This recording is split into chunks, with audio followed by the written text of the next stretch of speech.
Hello, my dears. How are you? I am wonderful. It is Sunday. It is the weekend, so I was able to sleep in a little bit this morning, and that was lovely. I decided that today I'm going to read a picture book for you guys. We will pick back up shortly with the last handful of chapters of the Boxcar Children, but for today, we are going to read my very, very, very favorite Dr. Seuss book of all time, The Lorax. I figure that since spring is upon us and Earth Day is coming up and Arbor Day is coming up, that now is really the time to start thinking about all of the ways that we can be kind to our home, the planet. So I think this story is a good way of getting little minds to start thinking about that. So, The Lorax by Dr. Seuss.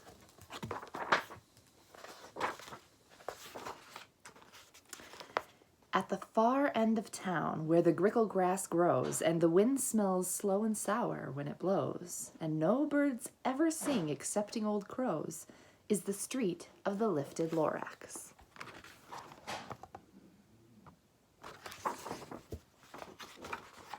And deep in the grickle grass, some people say, if you look deep enough, you can still see today where the Lorax once stood, just as long as it could before somebody lifted the Lorax away. What was the Lorax, and why was it there? And why was it lifted and taken somewhere from the far end of town where the grickle grass grows? The old Onceler still lives here. Ask him. He knows.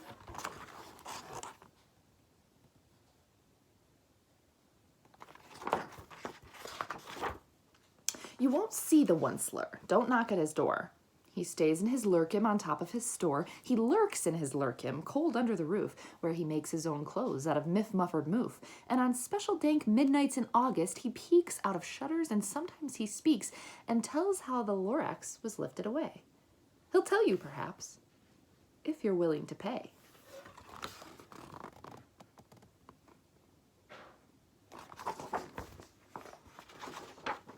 On the end of a rope, he lets down a tin pail, and you have to toss in 15 cents and a nail and the shell of a great-great-great-grandfather snail.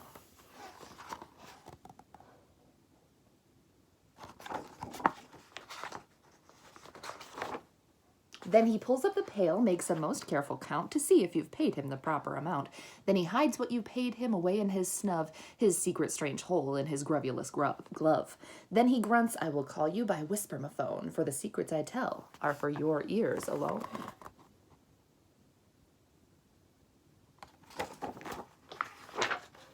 Slup! Down slups the whispermaphone to your ear, and the old Onceler's whispers are not very clear, since they have to come down through a snurgly hose, and he sounds as if he had smallish bees up his nose. Now I'll tell you, he says, with his teeth sounding gray, how the Lorax got lifted and taken away. It all started way back, such a long, long time back.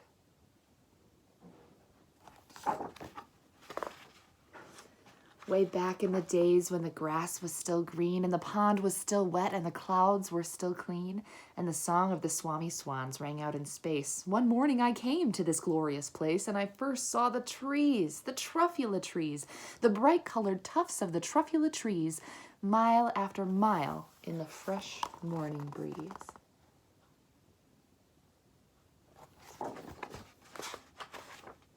And under the trees I saw brown barbaloots frisking about in their barbaloot suits as they played in the shade and ate truffula fruits. From the ripulous pond came the comfortable sound of the humming fish humming while splashing around.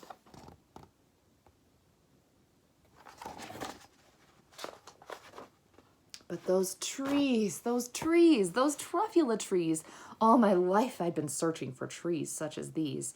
The touch of their tufts was much softer than silk, and they had the sweet smell of fresh butterfly milk. I felt a great leaping of joy in my heart. I knew just what to do. I unloaded my cart. And in no time at all, I had built a small shop. Then I chopped down a truffula tree with one chop, and with great skillful skill and with great speedy speed, I took the soft tuft and I knitted a thneed.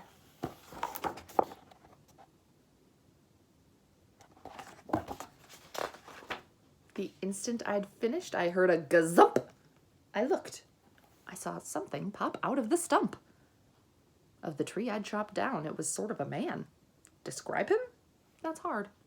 I don't know if I can. He was shortish and oldish and brownish and mossy, and he spoke with a voice that was sharpish and glossy.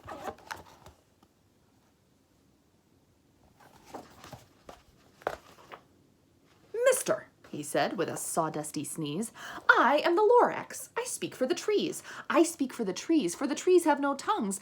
And I'm asking you, sir, at the top of my lungs, he was very upset as he shouted and puffed, what's that thing you've made out of my truffula tuft?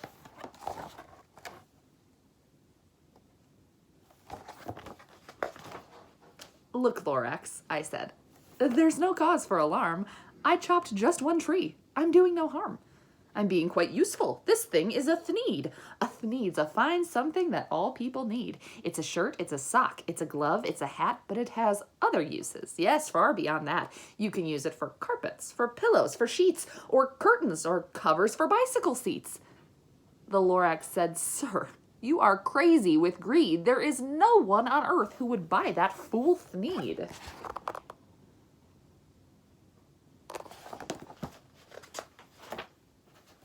But the very next minute, I proved he was wrong. For just at that minute, a chap came along, and he thought that the thneed I had knitted was great. He happily bought it for $3.98. I laughed at the Lorax. You poor, stupid guy. You never can tell what some people will buy.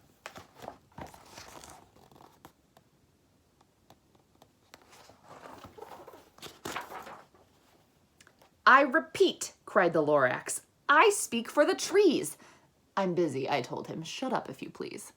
I rushed across the room and in no time at all built a radio phone. I put in a quick call. I called all my brothers and uncles and aunts and I said, listen here, here's a wonderful chance for the whole Onceler family to get mighty rich. Get over here fast. Take the road to North Nitch. Turn left at Weehawken, sharp right at South Stitch.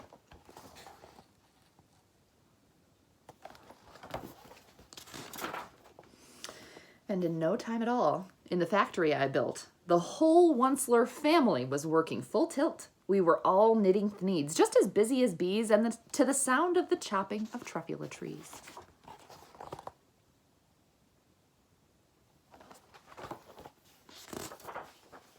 Then, oh baby, oh, how my business did grow.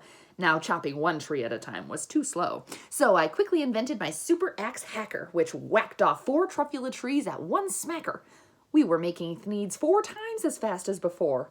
And that Lorax, he didn't show up anymore.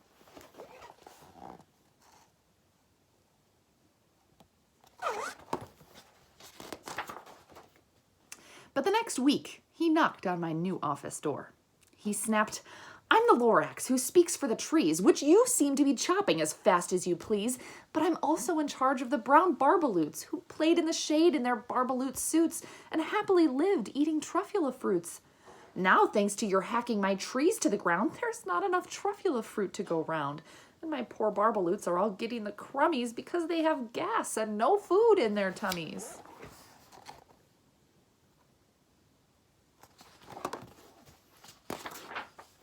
They loved living here, but I can't let them stay. They'll have to find food, and I hope that they may. Good luck, boys, he cried, and he sent them away. I, the Onceler, felt sad as I watched them all go. But business is business, and business must grow, regardless of crummies and tummies, you know.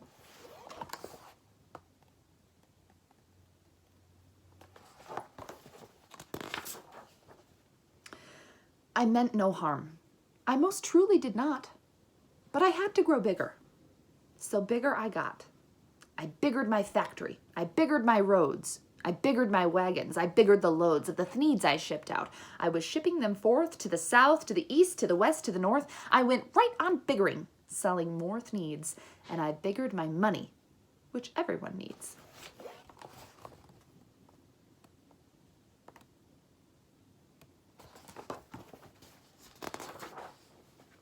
Then again, he came back. I was fixing some pipes when that old nuisance Lorax came back with more gripes. I am the Lorax, he coughed and he whiffed.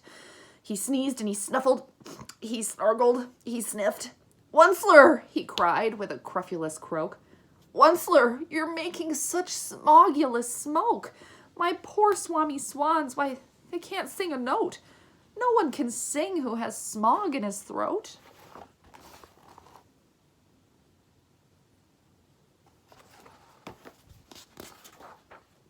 And so, said the Lorax, please pardon my cough. They cannot live here. I'm sending them off. Where will they go? I don't hopefully know. They may have to fly for a month or a year to escape from the smog you've smogged up around here.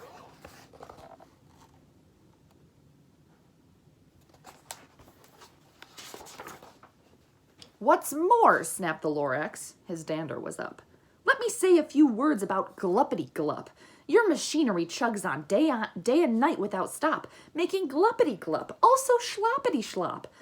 And what do you do with this leftover goo? I'll show you, you dirty old onceler man, you.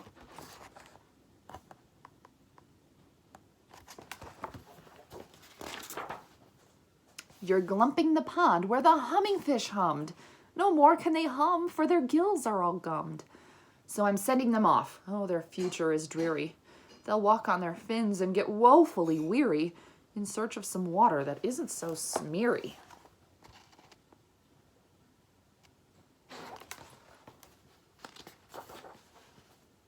Then I got mad.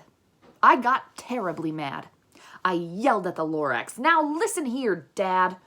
All you do is yap yap and say bad, bad, bad, bad. Well, I have my rights, sir, and I'm telling you, I intend to go on doing just what I do. And for your information, you Lorax, I'm figuring on biggering and biggering and biggering and biggering, turning more truffula trees into thneeds, which everyone needs.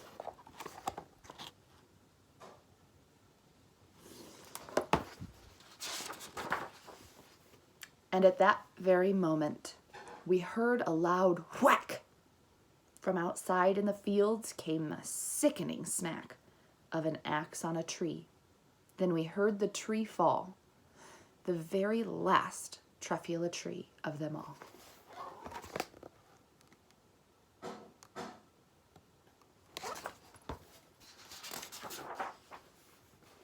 No more trees, no more thneeds. No more work to be done. So in no time, my uncles and aunts, every one, all waved me goodbye. They jumped into my cars and drove away under the smoke-smuggered stars. Now all that was left neath the bad-smelling sky was my big empty factory, the Lorax, and I.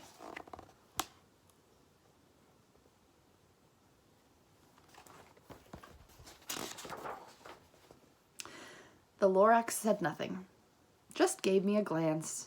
Just gave me a very sad, sad backward glance as he lifted himself by the seat of his pants, and I'll never forget the grim look on his face when he hoisted himself and took leave of this place through a hole in the smog without leaving a trace.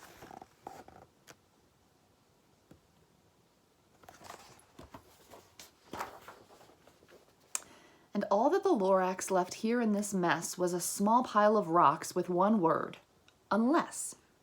Whatever that meant. Well, I just couldn't guess. That was long, long ago. But each day since that day, I've sat here and worried away through the years while my buildings have fallen apart. I've worried about it with all of my heart.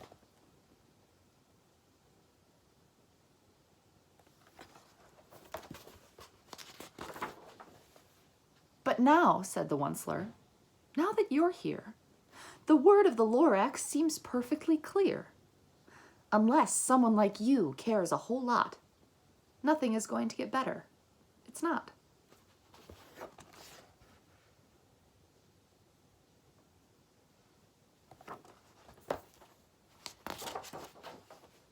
So catch, said the Onceler. He let something fall. It's a truffula seed, the last one of them all.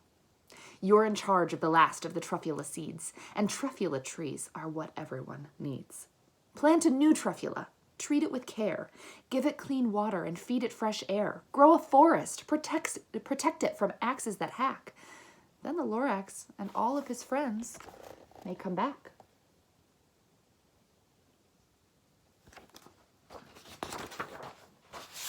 The end. I hope hope you like this story as much as I do. And I hope you find some good opportunities in the days and weeks to come to be kind to the earth. Maybe plant a new plant in your yard. Make sure that it has water and it's protected. And maybe you'll be a part of bringing new life to the earth and taking good care of the place we live. I love you guys. Thank you so much. Bye.